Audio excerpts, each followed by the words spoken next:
ಇನ್ನು ಮುಂದೆ ನಿಮ್ಮ ನೆಚ್ಚಿನ ಧಾರಾವಾಹಿಗಳ ಫುಲ್ ಎಪಿಸೋಡ್ಗಳು ಸನ್ ನೆಕ್ಸ್ಟ್ ಆಪ್ನಲ್ಲಿ ಮಾತ್ರ.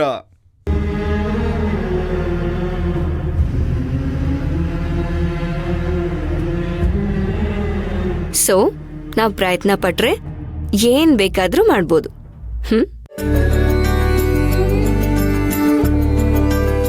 ಹೌದು ಐಶು, ನೀನೇನು ಯೋಚನೆ ಮಾಡ್ಬೇಡ, ಎಲ್ಲದಕ್ಕೊಂದ್ ದಾರಿ ಅನ್ನೋದು ಇದ್ದೇ ಇರುತ್ತೆ. ಅದಕ್ಕೆ ನಾನು ಹೇಗೋ ಕದ್ದು ಮುಚ್ಚಿ ಓದೋದಕ್ಕೆ ಟ್ರೈ ಮಾಡ್ತಿದ್ದೀನಿ. ಆದ್ರೆ ಈ ಕಾಳ ಇದನ್ನಲ್ಲ, 3 ಹೊತ್ತು ನನ್ನ ಬೆನ್ನ ಹಿಂದೆನೆ ಬಿದ್ದಿರ್ತಾನೆ. ಮೊದ್ಲಾಗಿದ್ದಿದ್ರೆ ಅವನನ್ನ ಹೇಗೋ ಬೈದು ಆಚೆ ಕಳಿಸ್ಬಿಡ್ತಿದ್ದೆ. ಆದ್ರೆ ಈಗ ನಮ್ಮಮ್ಮಂಗೆ ಹೇಳ್ತೀನಿ, ನಿಮ್ಮ ಅಣ್ಣಂದಿರ್ಗೆ ಹೇಳ್ತೀನಿ ಅಂತ ಯಾವಾಗೂ ಬ್ಲ್ಯಾಕ್ ಮೇಲ್ ಮಾಡ್ತಾನೆ ಇರ್ತಾನೆ.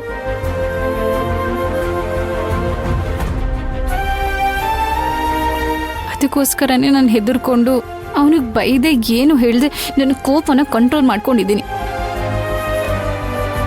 ನೀವೇ ಹೇಳಿ ಅದಕ್ಕೆ, ನನ್ನ ಸಿಚುವೇಶನ್ ಇಷ್ಟು ಕೆಟ್ಟದಾಗಿದ್ದಾಗ ನಾನು ಹೇಗೆ ನೆಮ್ಮದಿಯಿಂದ ಕಾನ್ಸಂಟ್ರೇಟ್ ಮಾಡಿ ಓದ್ಲಿ?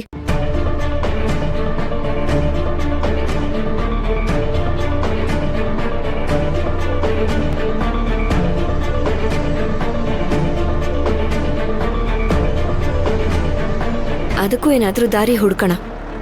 ಯು ಡೋಂಟ್ ವರಿ ಐಶು, ನಾವೆಲ್ಲರೂ ನಿನ್ ಜೊತೆ ಇದೀವಿ.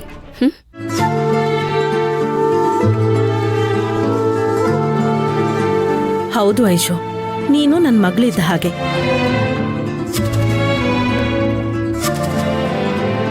ಐಶೋ, ನೀನ್ ತುಂಬಾ ಲಕ್ಕಿ.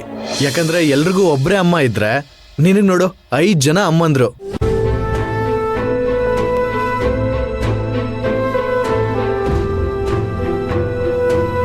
ಚಿಕ್ಕಪ್ಪ 1 2 3 4 4 ಜನ ಅಲ್ವಾ? ಆಹಾ, ಲೇ ಗಹನ, ಎಂತ ಒಳ್ಳೆ ಕೆಲ್ಸನೇ. ಇವ್ರ ಮದರ್ ಇಂಡಿಯಾ, ನಿಮ್ಮ ಅಜ್ಜಿ, ಅವ್ರನ್ನೇ ಬಿಟ್ಬಿಟ್ಟಿಯಲ್ಲೇ.